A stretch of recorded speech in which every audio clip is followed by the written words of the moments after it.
Oke, terima kasih. Ini tempat kami sekarang. Jadi ini kantor kami di Wringin Anom. Dulu saya pernah punya kantor di Karangwismo, punya kantor di Karangpilang, punya kantor di Bambe. Kemudian saya menepi ini di daerah Wringin Anom, dekat dengan Mojokerto, dekat dengan Kali Surabaya. Jadi saya kemudian memfokuskan diri untuk menjaga sungai, karena sungai itu penting. Karena hampir 5 juta orang di Surabaya, di Gresik, di Sidoarjo itu sangat membutuhkan air Kali Surabaya untuk bahan bakunya. Lanjut.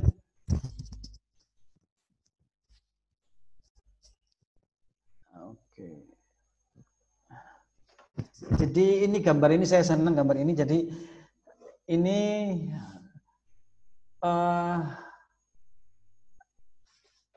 kerja di pekerjaan yang kami lakukan kan kayak pekerja sosial gitu ya. Jadi yang memang lebih diunggulkan adalah empati gitu ya. Jadi empati itu akan muncul kalau kita sering berinteraksi dengan masyarakat. Jadi ilmu lingkungan atau kemudian mau jadi apa kita berlingkungan bagaimana caranya atau solusi apa yang kita berikan itu semua tidak harus dipikir di dalam ruang tapi harus seperti ini. Jadi kemudian mendiseminasikan atau kemudian meleburkan diri gitu ya dengan masyarakat gitu. Jadi ini sebuah gambar suatu malam saya ya sosialisasi lah tentang bahayanya pencemaran di sebuah kampung. Memang kampung ini tercemar. Jadi ini satu dusun ini sekitar ya ada 1.000 orang itu yang ini keliling ini. Jadi mendengarkan cerita saya tentang kondisi air yang ada di desa itu. Lanjut.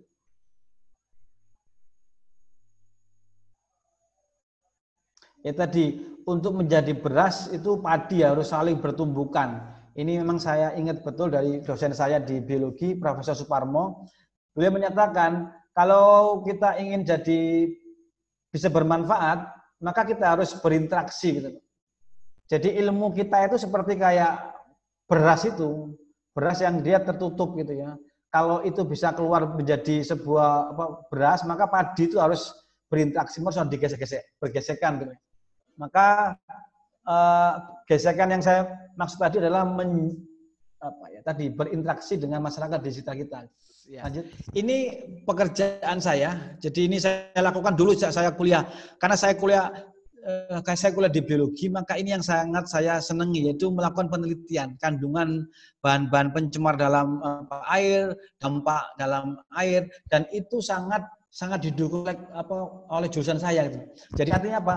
Saya melakukan pekerjaan itu tidak banyak bisa dilakukan oleh mahasiswa lain, tapi ini gampang bagi saya karena di kampus saya di biologi itu beragam alat ada di sana. Jadi kita punya alat yang bisa mengukur kandungan logam di dalam tumbuhan, di dalam air, kemudian karakter pencemaran di sebuah sungai, dan ini kan tidak banyak orang yang mau melakukan ini dan bisa melakukan ini gitu. Tapi kampus saya di biologi bisa gitu. Maka ya saran saya kemudian adalah bagaimana kita memaksimalkan sumber daya atau potensi atau logistik atau source yang ada di kampus kita gitu. Jadi kalau saya kemudian di biologi UNER itu banyak sekali alat-alat laboratorium yang bisa menguji atau mengetahui tingkat pencemaran, maka itu kita gunakan. Jadi ini pekerjaan malam, ini malam hari, ini siang hari gitu ya. Ini jadi hampir semua industri itu kan rata-rata mereka berperilaku buruk, mereka mencemari. Lanjut, saya merasa tadi saya juga harus membagi pengetahuan ini pada semua orang. Karena saya merasa anak itu adalah korban dari pencemaran, maka kemudian saya melibatkan anak-anak. Di dalam setiap kegiatan saya selama hampir 20 tahun ini, saya selalu melibatkan anak-anak untuk menjadi bagian dari upaya-upaya untuk konservasi lingkungan. Jadi ini saya menerapkan yang namanya detektif kali berantas itu ya. Jadi mengajak anak-anak di tepi sungai untuk bersama-sama mencintai sungai dengan menggunakan serangga air. Lanjut. Ini ilmu saya. Jadi ini tidak banyak. Ini sekarang sudah dipakai di Kementerian Lingkungan Hidup itu merekomendasikan setiap gerakan sungai menggunakan alat ini. Jadi ini adalah makroinvertebrata. Ini biologi banget ya.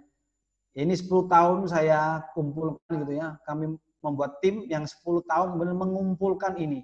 Jadi serangga yang biru itu dia hanya hidup di lingkungan yang bagus, serangga yang merah dia hidup di lingkungan yang tercemar. Dengan menggunakan buku panduan ini, itu kita bisa mengetahui kualitas air. Dan ini memang sangat biologi banget, dan sebenarnya ini ilmu tradisional kearifan lokal yang banyak, tapi mungkin tidak banyak dimanfaatkan. Gitu ya. Ini yang kemudian kita gunakan. Jadi saya mengerjakan ini dengan senang, karena memang ini ilmu saya, ini passion saya, ini hobi saya gitu ya. Dan ini kemudian banyak dilakukan di banyak tempat sekarang. Lanjut.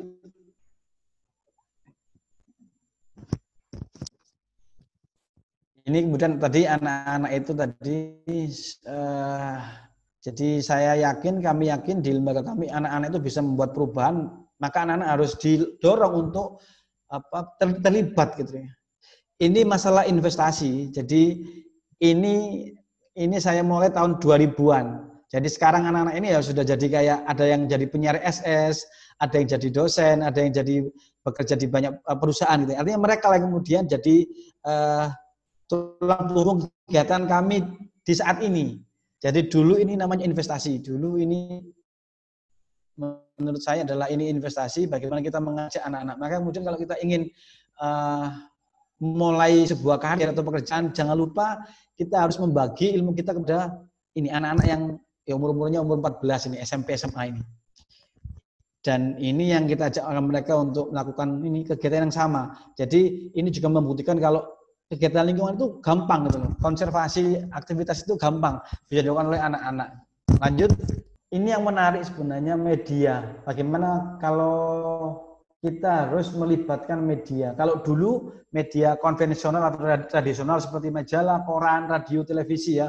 Kalau sekarang kita gampang menggunakan media sosial, tapi dulu ada tingkat kesulitan kita menggunakan media konvensional seperti ini. Tetapi kuncinya adalah unik dan inovasi gitu loh.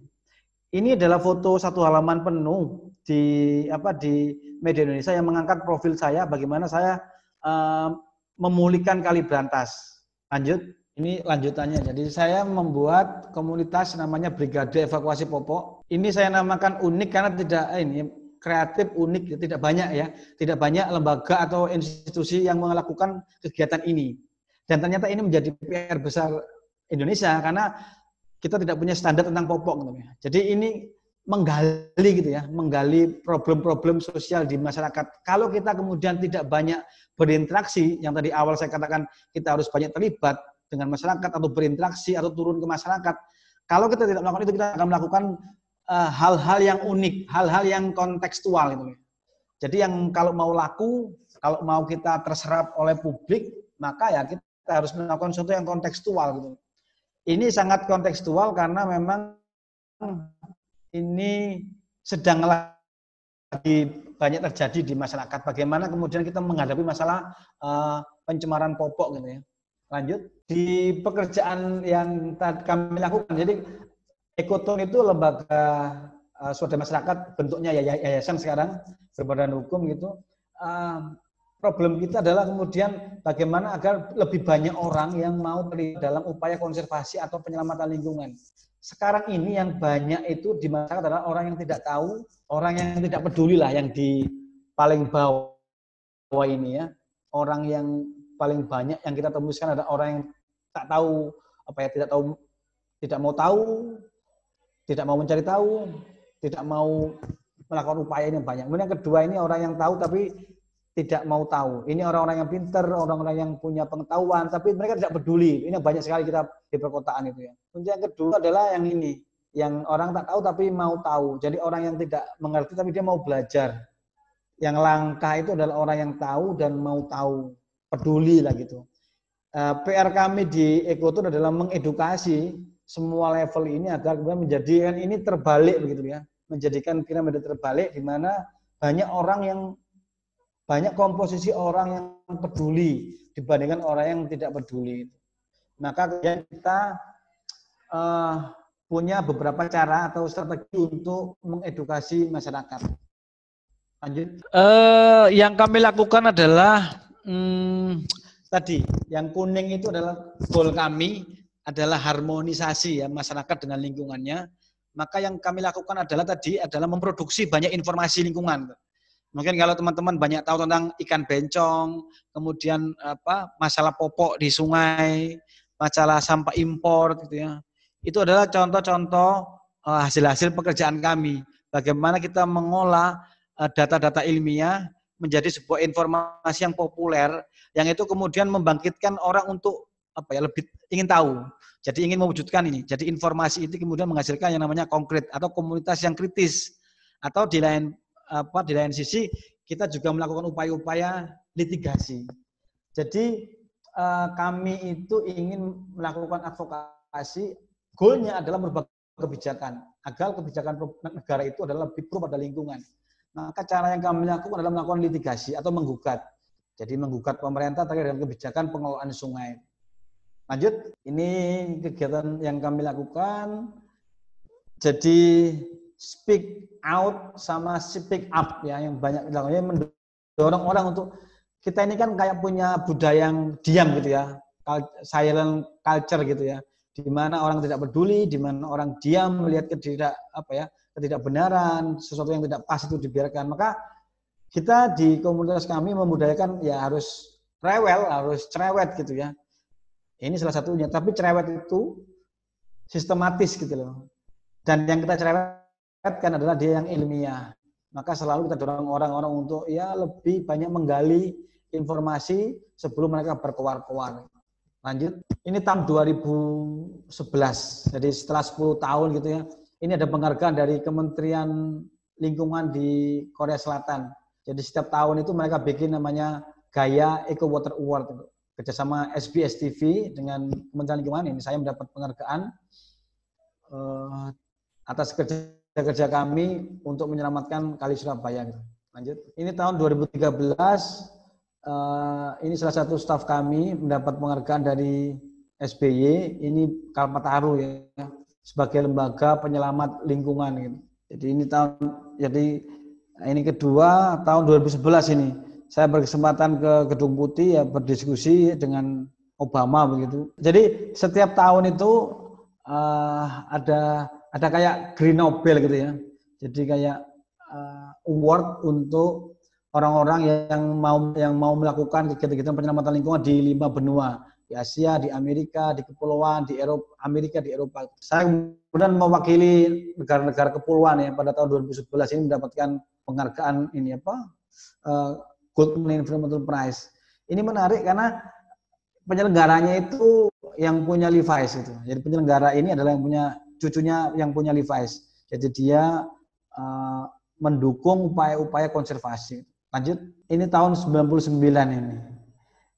Di sini saya sering menggunakan ini kan contohnya kan contoh melawan arus gitu. Sering kali kalau kita di kampus itu kan selalu ngikut arus gitu ya, selalu ngikut tren gitu ya. Saya selalu patokan saya adalah ini nggak ambek hubungan ambek ini kemasyarakatan orang banyak kan gitu. Ini contoh kami melakukan ini gerakan ini melawan arus ini. Jadi kita aksi, ya kita menunjukkan kalau tidak ada concern orang pada sungai gitu ya. Jadi minimal kalau kita di kampus ya harus berani kalau kita memang kita ini kan masing-masing punya misi kan itu. Ya jangan sampai kemudian misi kita itu jadi terlambat, jadi terbengkalai karena tadi mengikuti arus tadi. Maka jangan kadang-kadang kita jangan takut atau jangan ragu melawan arus gitu. Lanjut. Ini yang kemudian saya juga ada prinsip-prinsip orang Jawa itu kan temen tinemu ya, titi temen tinemu gitu loh. Ya kayak contohnya batu yang keras itu kan bisa jadi lubang kalau setiap hari ditetesi gitu. Seringkali kita itu tidak sabar gitu loh. Seringkali kita itu sering berubah-ubah orientasi gitu. Itu yang membuat kita tidak pernah berhasil. Kita tidak pernah menjadi paripurna karena kita tidak pernah fokus. Kita tidak pernah serius gitu loh. Kita kadang ya tuh nggak cocok gitu, udah nggak cocok, ganti lagi. Saya juga bingung kadang ada orang yang sampai skripsi ganti 3 kali judul itu kan menunjukkan ketidakkonsistenan mereka kan itu. Kalau menurut saya adalah kita harus memelihara orisinilitas kita gitu. Karena semakin murni diri kita akan semakin mudah membentuk ikatan dengan banyak orang kan gitu. Dan ini tadi memang ilmunya itu harus banyak keluar, harus banyak baca koran, harus banyak berinteraksi dengan orang itu. Kuncinya tadi. Lanjut. Jadi ini yang menarik sebenarnya. Jadi kita ini kan selalu inovasi gitu ya, selalu terbaru. Jadi mikroplastik ini isu baru sekitar tahun 2017 begitu. Kemudian kita mengejar dengan melakukan penelitian di air sungai, ada mikroplastiknya, kemudian di lambung ikan. Terakhir kita meneliti di feses manusia atau di kotoran manusia. Jadi ya karena biologi itu ya, jadi kita selalu ingin tertantang gitu, bagaimana membuat inovasi-inovasi gitu. Jadi lab ini sebenarnya banyak modifikasi. Kami kemudian bisa menemukan ini mungkin belum ada di Indonesia tentang penelitian tentang feses mengandung mikroplastik gitu ya. Kami menemukan tadi di 85 orang itu ternyata mengandung mikroplastik. Lanjut, ini juga yang menarik sebenarnya pembuktian karena kita sering ini kan kelihatan. Jadi ini satu juga kayak ilmu investigasi gitu ya. Jadi kami itu menaruh alat sensor gitu. Jadi sebenarnya teknologi kita juga harus mengikuti perkembangan teknologi ya. Jadi kami itu punya sensor yang bisa memantau suhu udara, oksigen di air setiap 15 detik. Jadi ini kelihatan, ini kan setiap 15 detik terpantau ini. Ini jam 00.0015, setiap 15 detik alatnya besar sebesar ibu jari, kita taruh di bawah outletnya perusahaan gitu. Jadi kita tahu kapan industri ini mau melakukan shock loading atau melakukan pembuangan yang lebih baku mutu. Ini kelihatan pada tahun 2015 jam 1 dini hari dia mengeluarkan air yang panas sampai suhunya 36 derajat gitu. Jadi seperti ini. Jadi teknologi juga penting. Jadi di ilmu lingkungan itu kan kita ini ingin membuktikan ke masyarakat atau ke khalayak ya tentang kondisi-kondisi yang memang umum terjadi, tapi ada yang di balik umum itu ada yang menarik gitu. Maka ini contohnya adalah ini pabrik kertasnya Jawa Pos, Adi Bumi Surya Perintah. Jadi pabrik ini kalau siang bagus, tapi kalau malam hari jam 1 dia menemukan limbah yang seperti ini, putih gitu ya. Dan ini kan kita nggak bisa asal ngomong, tapi harus pembuktiannya. Maka kita teliti mereka, kita amati mereka. Lanjut, kami juga melakukan penelitian. Orang itu kan bosen ya. Kalau sering kali kan penelitian itu selesai habis presentasi, habis paparan itu kan disimpan di almari gitu ya. Ini yang menjadi kelemahan kita. Banyak sebenarnya penelitian-penelitian yang menarik ini. Contohnya, kami melakukan penelitian ternyata di sungai kita itu sekitar 30% ikannya mengalami interseks. Dari satu ikan mengandung 2 kelamin. Jadi sebelumnya tahun 2013 kita juga meneliti 80% ikan-ikan di Brantas itu didominasi oleh betina. Padahal mestinya di air yang sehat itu 50-50. Jantan 50%, betina 50%. Ini faktanya kita temukan 80% adalah ikan didominasi ikan yang betina. Kenapa? Karena tadi banyak PLKB atau limbah atau air yang dibuang ke sungai itu terkontaminasi oleh senyawa-senyawa estrogenik atau endocrine disrupting chemical ini. Dari mana? Ya dari air kencing kita. Kenapa ya? Obat yang kita minum kan tidak semua diserap oleh tubuh. Seperti pil KB itu kan juga terbuang melalui urin akhirnya ke sungai. Padahal ikan itu kan melakukan pembuahannya secara eksternal. Air yang tercemar akan mempengaruhi pembentukan kelamin si ikan. Padahal di sungai itu kan ada pestisida, ada deterjen, ada beragam pencemaran yang dibuang ke sungai. Data itu kemudian kita visualkan. Jadi kalau kita lihat ikan bencong atau ikan tercemar, kalau kita googling itu akan menemukan gambar ini. Aksi ini kita lakukan tahun 2017 di depan DPRD di Kalimas. Ini sangat menarik publik gitu ya. BKKBN itu, KLHK gitu ya. Tertarik untuk melakukan kajian-kajian ini. Jadi kita menjadi leading gitu ya. Lanjut, ini juga prinsip-prinsip kami adalah sebenarnya ini kan kalau teman-teman tahu ini semua adalah kentang. Ini kentang, ini potato ini. Jadi Tuhan itu menciptakan potato itu beragam sebenarnya. Di dalam potato ada sifat-sifat yang nampak seperti ini, ada yang tidak nampak gitu. Sama dengan kita sebenarnya, manusia itu punya ciri khas, punya karakter, punya kekhususan gitu. Maka ya ciri khas itu harus kita tonjolkan sejak kita semester 2, semester 3 gitu. Kita harus memilih spesialisasi kita gitu. Kalau saya sering bilang di kampus itu, kalau kamu suka kunir atau expert di kunir ya geluti kunir itu. Biar kamu dijuluki Profesor Kunir kan gitu. Kalau saya dijuluki sungai kan gitu. Jadi setiap orang yang bicara sungai harus bicara dengan saya. akan valid, akan valid kalau dia ngobrol dengan saya. Itu kan harus menciptakan sejak awal. Kalau itu cari kerja ya gampang. Kalau kamu sejak awal sudah mendedikasikan hidupmu untuk itu tema-tema khusus gitu, isu-isu perempuan, ya kan, obat tertentu kan gitu. Kalau kami di biologi itu ya ekosistem tertentu. Dia suka sungai, dia suka mangrove, dia suka pengamatan burung, dia suka kultur jaringan kan itu. Jadi itu sejak awal. Ya kita harus menguasai semuanya, tapi kita harus punya spesialisasi gitu. Karena Tuhan menciptakan orang itu beragam.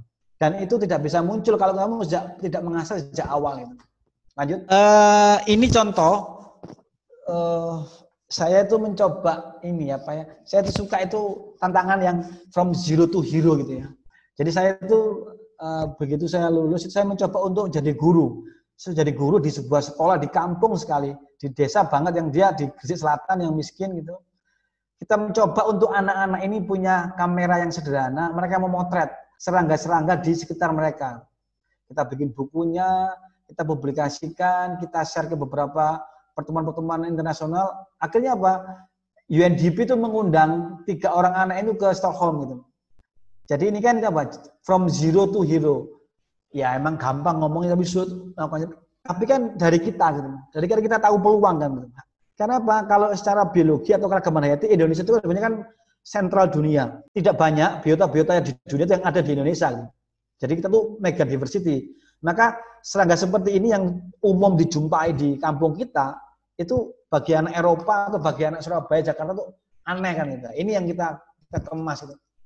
Jadi saya sering mendorong melahirkan kelompok-kelompok, lahir dari kelompok masyarakat yang dia from zero to hero. Gitu. Ada juga yang dapat Kalpataru di Jombang itu pada komunitas penyelamatan mata air gitu, yang kita inisiasi, seperti Kenduren di Wonosalam itu kan kita juga bagian dari inisiator untuk mendorong masyarakat agar orang kota itu datang ke desa. Gitu. Bagaimana agar orang kota datang ke desa, maka dibuatlah atraksi di desa. Gitu. Lanjut.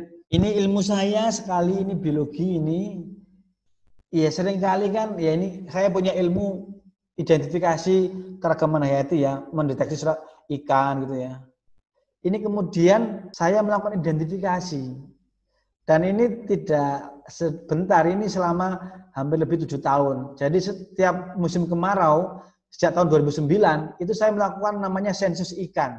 Mendeteksi jenis-jenis ikan yang masih ada di Kali Surabaya. Sebelum gambar ini muncul, orang menganggap banyak yang sudah punah. Gitu. Karena di sungai itu ada hanya sekermot. Tapi sekarang orang sudah mulai banyak kenal. Kalau di sungai itu banyak beragam jenis ikan itu. Jadi ilmu kita jadi jembatan gitu loh ya. Untuk orang lebih mendekatkan dirinya dengan alam. Gitu. Sebelumnya kan orang menganggap sungainya sudah punah, nggak ada ikan. Tapi dengan temuan kami, temuan kita, akhirnya kemudian orang jadi sadar, oh sungainya banyak ikannya. Gitu. Lanjut, akhirnya kemudian tahun 2013 itu, Gubernur Jawa Timur Pak Karwo itu menetapkan 10 kilo kawasan di Mojokerto sampai Legundi itu menjadi kawasan suaka ikan. Jadi ini kan kita mulai dari rusak, kita tunjukkan ada kehidupan, ada kemudian apresiasi gitu atau pengakuan dari negara untuk melakukan konservasi. Lanjut, ya kata Pram itu kan tanpa menulis engkau akan hilang dari pusana sejarah.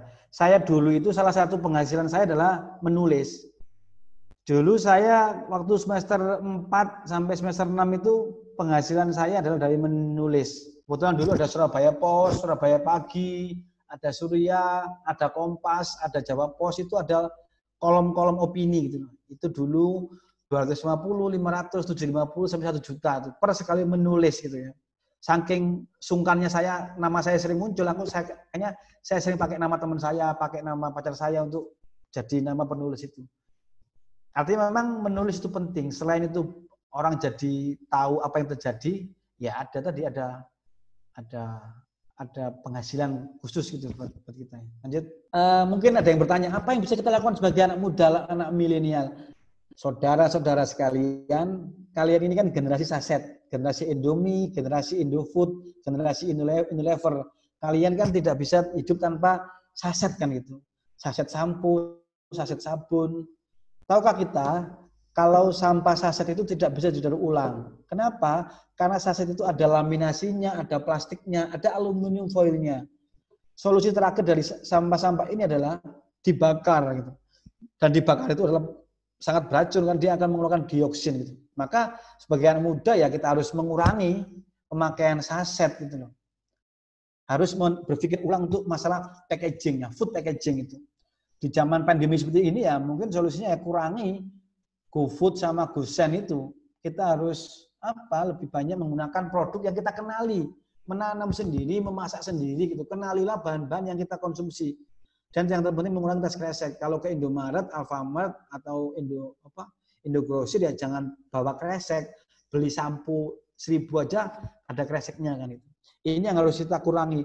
Dan kita sering dijadikan oleh-olahan global kalau Indonesia itu adalah pencemar atau polutan terbesar kedua setelah Cina. Tapi tahukah kita, itu bukan salah kita, karena sebenarnya yang salah adalah Unilever, Indofood, Wings Food, Danone, dan Mayora. Kenapa? Karena mereka lah yang membuat saset atau packaging-packaging yang tidak bisa didaur ulang. Akhirnya kita buang ke sungai, dibuang di tempat sampah yang akhirnya lari ke lautan.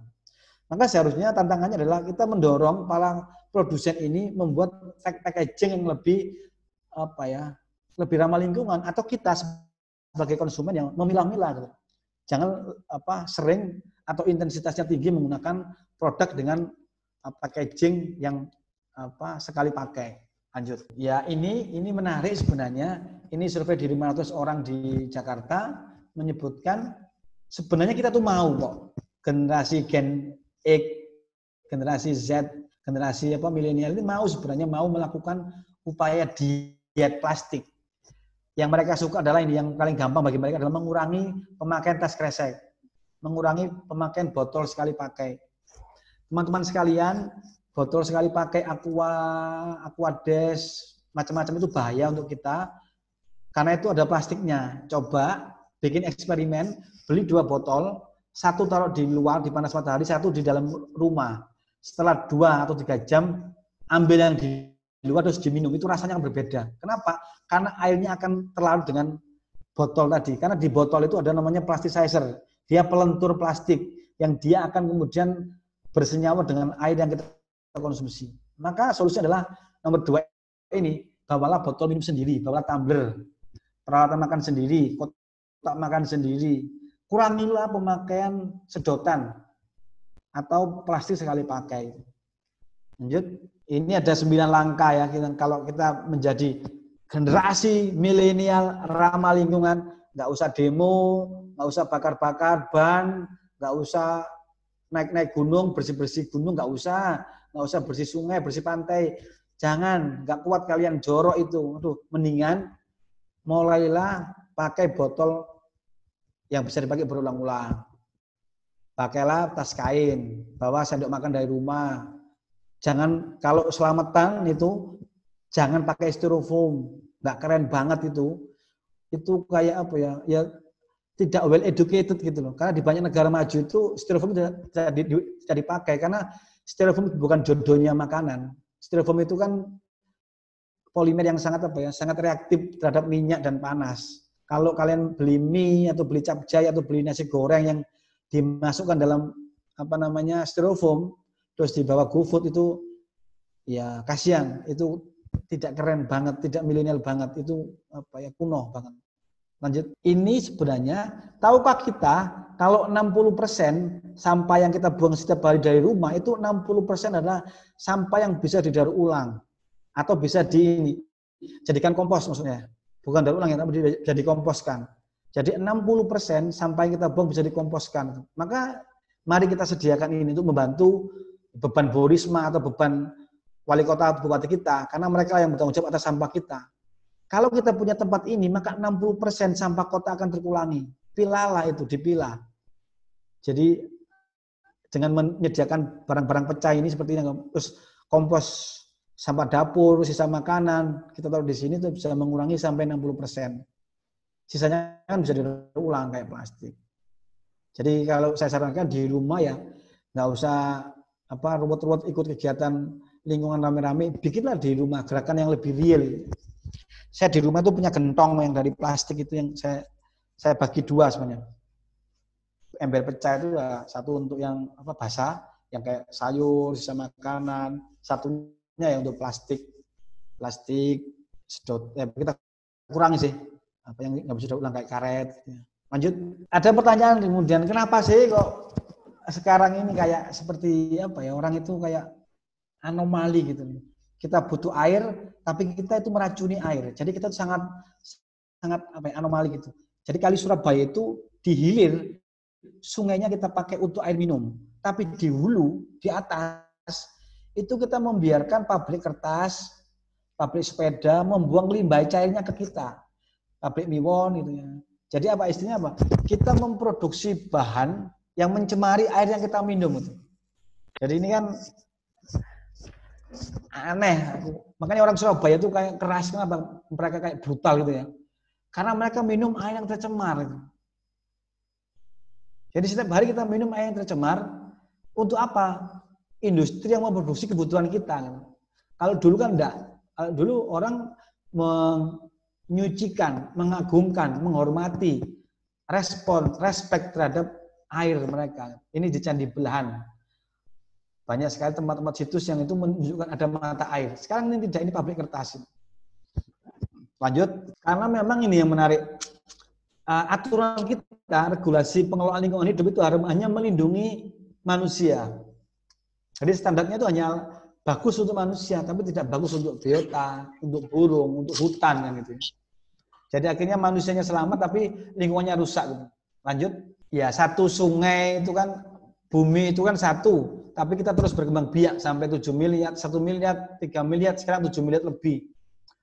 Apalagi Jawa yang paling stres, paling dibebani ya, 60% populasi Indonesia ada di Jawa. Airnya, jadi seperti ini. Jadi kita membebani bumi dengan kemampuan daya tampung yang berlebih. Akhirnya ya pencemaran di mana-mana, rusak lingkungan di mana-mana. Lanjut, ini kemudian ya seringkali yang kita lihat, yang kita alami, yang saya alami itu adalah seringkali orang-orang kecil atau masyarakat yang marginal itu yang jadi kayak ini, malah disorot gitu ya. Sementara industri yang membuang limbah itu dibiarkan. Jadi hukum masih melindungi investasi. Jadi kalau teman-teman yang mau bergerak di bidang konservasi, melindungi lingkungan agak berat tantangannya, karena ini tantangannya adalah investasi, pemodal-pemodal yang dekat dengan pembuat kebijakan, yang kemudian dia seenaknya memanipulasi hukum kan gitu.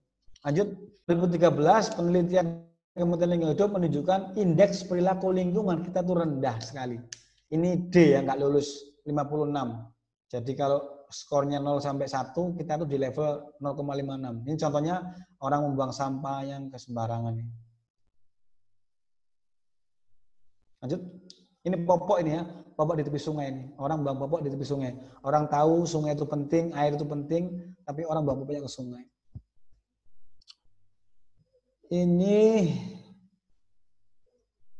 Ini saya punya blog, ada email, ada ini.